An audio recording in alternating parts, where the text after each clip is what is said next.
Hey guys, so today we will be talking about things that no one tells you about buying a house. So these are things that would happen behind the scenes that you may not be prepared for, like the hidden costs, like hidden things that you probably wouldn't think about at the first instance.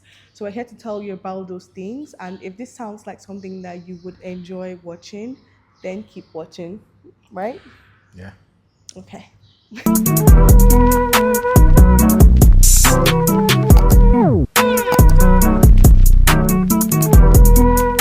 So the first thing we would like to talk about is your budget. Of course, everyone buying a house knows that they have to have a budget like for the deposits and everything.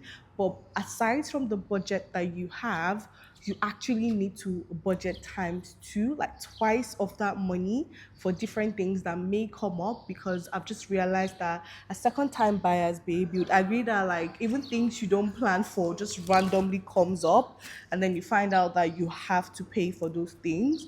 So budget. You have to budget twice of that. So what do you think? I think your deposit is the least of your Like the problem. list To of your be problem actually. honest, that's like a baby step compared to every other thing that you need to consider. Yeah. So I think it all depends on the price of the house, the solicitor you decide to go with, and every other thing. There are so many things that So many things, honestly. you So many cannot things. predict, and you cannot really estimate until you get into it.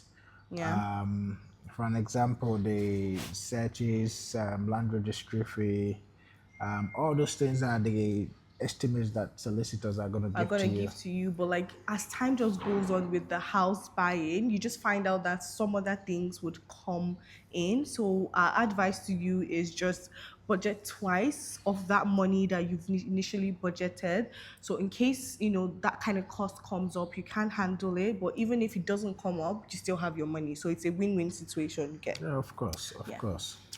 Okay, so now we'll talk about like the second thing. And for me, I would say there would be lots of paperwork. Of course, with us having our second home, we already knew about this, but even with the amount of paperwork that came this time, I was still like tired of it, even as much as like it's not the first time. So there are lots of paperwork that would come up for you from the solicitor, from the mortgage people. Like there's just lots of paperwork. So if you're someone who doesn't like to read, I don't know what to say to you, but you just have to read because there's no choice. You literally have no choice. You have to really read in details and everything. So you just have to deal with the paperwork thing. What did you feel about the paperwork? Were you used to it or what did you think? I think I'm used to it basically. It's more like you knowing that you have to read everything that is being sent your way, because Yeah. there is always a little bit of tiny information that Yeah, actually.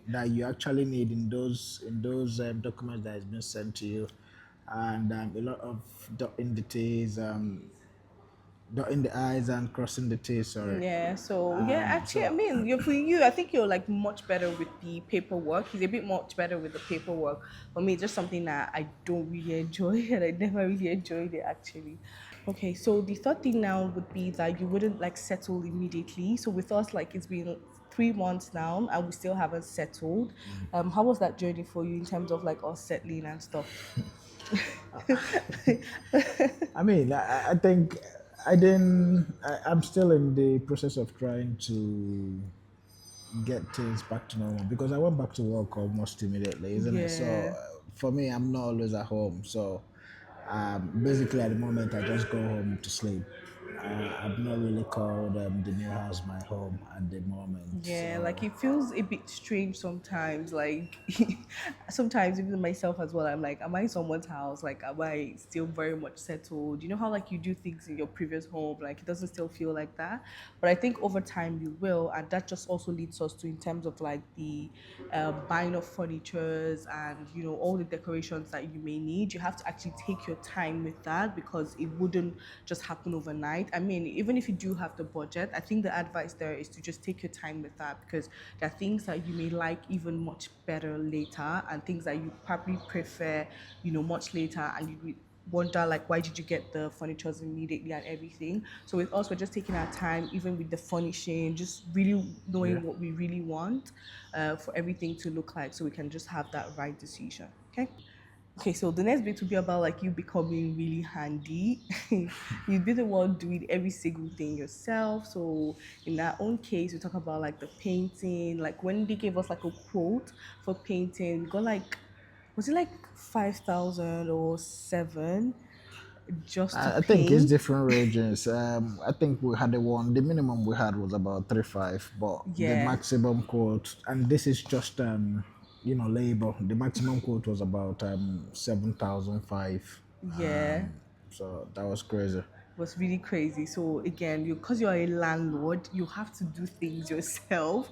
We became painters, we became like carpenters, we became what did we do? Like so if you want to reduce your price or the cost, you definitely have to get into those things. There's no brainer. Of course, if you do have the finances for that, you can always do that. But if you don't, then you have to realize that that's exactly what you're going to become. You have to be very much handy.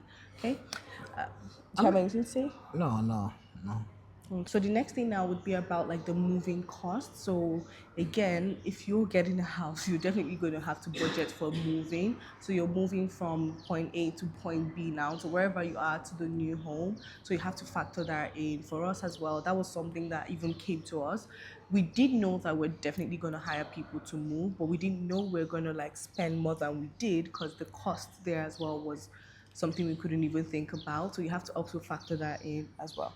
I mean, yeah, I think on a scale of 1 to 10, I thought that moving was just going to be a something of maybe 2 3 hours. Again, we were Yeah. not moving from the point A to point B. It's just a Wasn't very far. close proximity. So I just thought it was just going to be a day job and you're done with it. But I lied. I lied to myself. Yeah, So definitely basically, took more, even in terms of like the finances as well. Like, it actually took more than we budgeted for. We did think we would do something around, say, like 300 thereabout, but it yeah. actually exceeded that so much. Not just only about like the moving, you're going to talk about like maybe cleaning the house, like hiring people to clean the house if that's something you don't want to do. So, like, just so much, even like fixing like your wardrobes and things. Like, Yeah, that was a lot nah, it actually. is. Thinking about it, we even had to move the wardrobe. I didn't even calculate the fact that we had to move the wardrobe on a different day from a different moving. So, Exactly. and I think almost everyone who is moving houses, or whether you're renting or buying, you're gonna want to do one or two furnishing in the house or in the property. So those are some things that it's when you get into it you realize That, oh yeah, that thing is how there. much it's gonna cost you. Yeah. I think people just really focus about, oh, okay, the deposit, um, the solicitor fee, like all those things that you know per se, but people don't really think about like these other things that we're just sharing now. And that's why we just thought to, just make you aware so that you can add that to your budget when you're budgeting to get yourself a house. Okay. And then what would be the final thing now? The final thing would be about you getting tired. You're definitely going to be tired. I mean, it's something of joy, it's something you're supposed to be happy about. But what I've just realized is that you're going to be tired overall. That at some point, it wouldn't even feel like you've crossed a milestone. We're just here to remind you that it's quite normal and you should just, take your time with it, feel overwhelmed if you have to, but just know that it would, always get better and feel better and you've actually done something good for yourself. Okay. Yeah, yeah, And I think that's it for now. And I hope you guys enjoyed it, and I hope you guys like got something out from this video. Just let me know what next you'd like to see, and don't forget to what like, share, follow, subscribe, subscribe. everything. And thank you guys. I'll see you in my next video. Bye bye.